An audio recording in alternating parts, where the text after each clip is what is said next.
¿Qué hubieras hecho tú en lugar de los gasolinazos? Esa pregunta la hizo Peña Nieto. Ya, para empezar, no hubiera entregado el petróleo de México, no, muerte de Pemex y suicidio de México.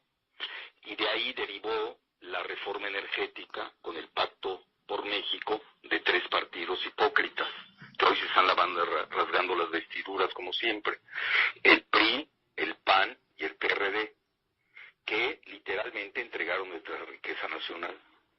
Entonces, primero que nada, eso era lo que había que hacer. Ahora, tienes que revertir todo hasta ahí, hasta el inicio, porque si no, vamos a empezar con la gasolina, y en eso, Jorge, pues es parte del problema.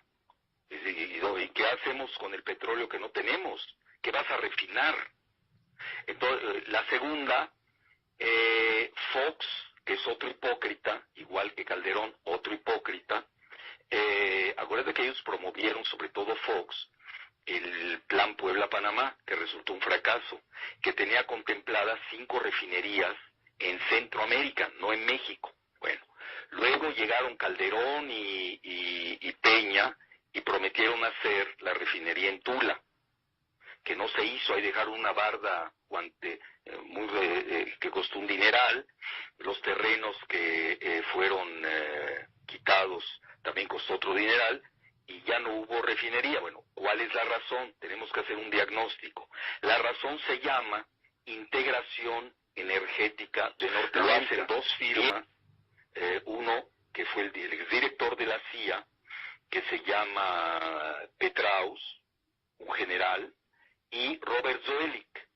Robert Zoellick, pues fue el director del Banco Mundial, y es uno de los grandes arquitectos de toda la política transnacional mercantilista de Estados Unidos. Es decir, no fue de cualquier persona. Yo te estoy hablando de documentos, no de la propaganda barata que hace el gobierno. Y voy a hacer un paréntesis, Jorge. Quienes más daño le han hecho al país son nuestros colegas vendidos periodistas, porque no son críticos.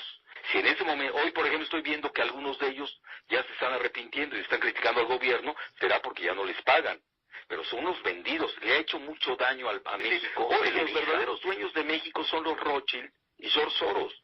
Pero además Goldman Sachs, que siempre ha cogobernado las finanzas de Estados Unidos con los Clinton, y ahora con Trump, porque le dio la cartera de la Secretaría de Finanzas o del Tesoro, como ahí la conocen en Estados Unidos, a un personaje de Goldman Sachs, ligado al sionismo y con Benjamín Netanyahu de Israel.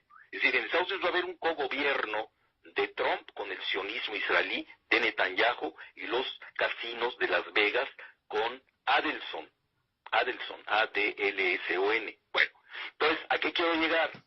Esto ya es irreversible porque entregamos, es decir, el único resguardo nacional que teníamos en México era el petróleo, y lo regalamos, porque nosotros tenemos un grave defecto orográfico.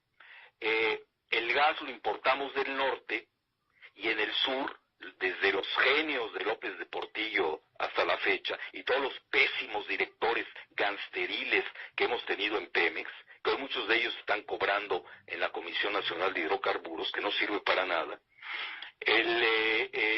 quemaban el gas en el sur, ¿tú lo puedes creer? En la época de auge. Porque también hicieron un pésimo acuerdo de vender el gas a Estados Unidos, ¿lo recordarás?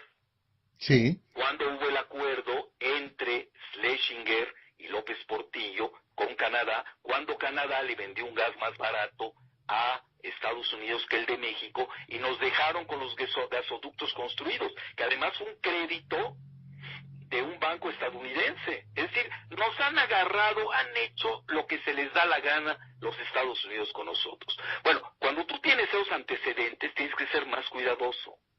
Tienes que ser muy prudente, no te puedes entregar como lo hicieron el grupo de Videgaray, que es el verdadero presidente de México. Pobrecito Peña, a mí me da lástima, es un títere de Videgaray, que está vinculado a los intereses de Scotiabank, que a veces que lo agarraron con los cheques, que luego los tuvo que quitar Carstens, vinculado a los intereses de los Rothschild y los Soros. Es decir, hoy los verdaderos dueños de México son los Rothschild y George Soros. Velo tú cuando lo de Trump, ¿por qué se volcó el 99% de México a favor de Hillary? Porque Porque los medios así nos manipularon. Ellos tienen controlado todos los medios, por lo que veo menos a ti y a mí. Y a ti no te tienen controlado, pues si no, no me estarías entrevistando. Pues eso es obvio. A mí